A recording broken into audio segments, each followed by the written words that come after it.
గెలిచినోళ్ళం ఏలుకుంటాం, ఓడినోళ్ళం ఇంట్లో కూర్చుంటాం అని అంటే అవుతుందా చెప్పుర్రి? రాజకీయం అంటే ఎప్పుడు చూసినా బొగ్గుల కొలిమి లెక్క మండుతూనే ఉండాలి.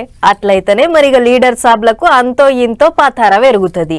ఇక ఇప్పుడు ముచ్చట ఏంటిదంటే తెలంగాణలో సర్కారోళ్లకు ఎగస్ పార్టీ వాళ్ళకు షింటేం పడతలేదు. ఎప్పుడు చూసినా ఏదో ఒక పంచాది నడుస్తూనే ఉన్నది. ఈ నడమ ఇంత ఎక్కువైన లొల్లులు. ఇక చూడుర్రి మంగళవారం ఏం నడిచిందో. తెల్లారి లేస్తే చాలు తెంపుకున్నట్టే చేస్తుండ్రు పోండి లీడర్ సాబులు. పొద్దు మాపు పోరాటం అన్నట్టే అవుతుంది ఊర్ల పొంటి.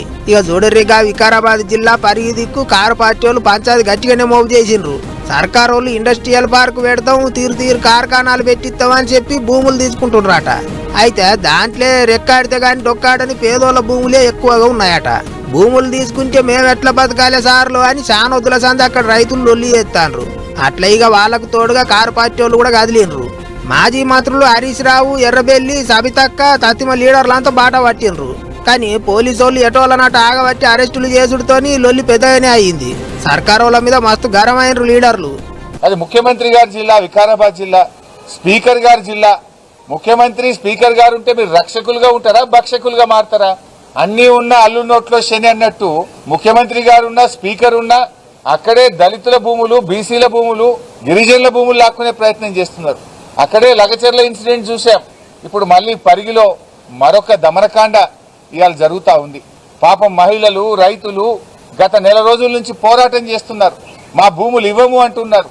ఆ భూములను తాతలు తండ్రుల నుంచి సాగు చేసుకొని ఆ భూమి మాకు జీవనాధారం, ఆ భూమితో మాకు పేగుబంధం ఉన్నది, మా భూమి మాకు కావాలి అంటే ఎందుకు నీ అనుయాయులకో నీ కుటుంబ సభ్యులకో ఆ భూములు కట్టబెట్టడానికి ఆ భూములే దొరికినాయా నీకు?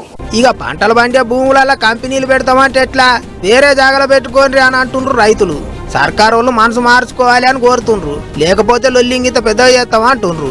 ఇక అట్లుంటే గటు హుజూరాబాద్ దిక్కు ఇంకో పంచాయతీ నడిచింది. సిరసపల్లి కాడ డంపింగ్ యార్డు వద్దంటే వద్దని 16 దినాల సంది పబ్లిక్ లొల్లు చేస్తాండ్రు. దాంట్లో car party MLA Kaushik Reddy కూడా ముంగటుండి కొట్లాడుతుండ్రు. ఇక చూడరి మంగళవారం తానే దీక్ష కూకున్నాడు. అసలు రేవంత్ రెడ్డి గారు చొప్పదండి సభలో అనౌన్స్ చేసే వారికి కూడా మా ఎవ్వరికి కూడా ఇక్కడ డంపింగ్ యార్డ్ వస్తుందని తెలియదు. మేము ఎట్టు పరిస్థితిలో ఇక్కడ డంపింగ్ యార్డ్ రానియము. కౌశిక్ రెడ్డి శవమన లేవాలి, లేకుంటే డంపింగ్ యార్డ్ అన్న లేవాలి తప్పితే ఇలా రాజకీయాలు వద్దు కాదన్నట్టు డంపింగ్ యార్డు వద్దే వద్దా అన్నట్టు మాట్లాడిండు. ఇంకో దిక్కు ప్రతిపక్ష లీడర్ల ముచ్చట్లకు చెయ్యి పార్టీ వాళ్ళు కూడా గట్టిగానే బదులిస్తాండ్రు. ఏం చేసినా పబ్లిక్ కు మంచి చేసే పనులే చేస్తామా అంటుండ్రు. ఎగస్ పార్టీ వాళ్ళు కావాల్సుకొని పబ్లిక్ ను రెచ్చగొడతాండ్రు అన్నట్టు గరం అవుతుండ్రు. గిట్లా ఆడ ఈడాని కాదు, అన్ని జిల్లాల్లో ఏదో ఒక ముచ్చట మీద సర్కారు వాళ్లకు ప్రతిపక్షం లీడర్లకు నడుమ పొట్టు లాడాయి నడుస్తుంది. రాజకీయం కుత ఉడుకుతాంది.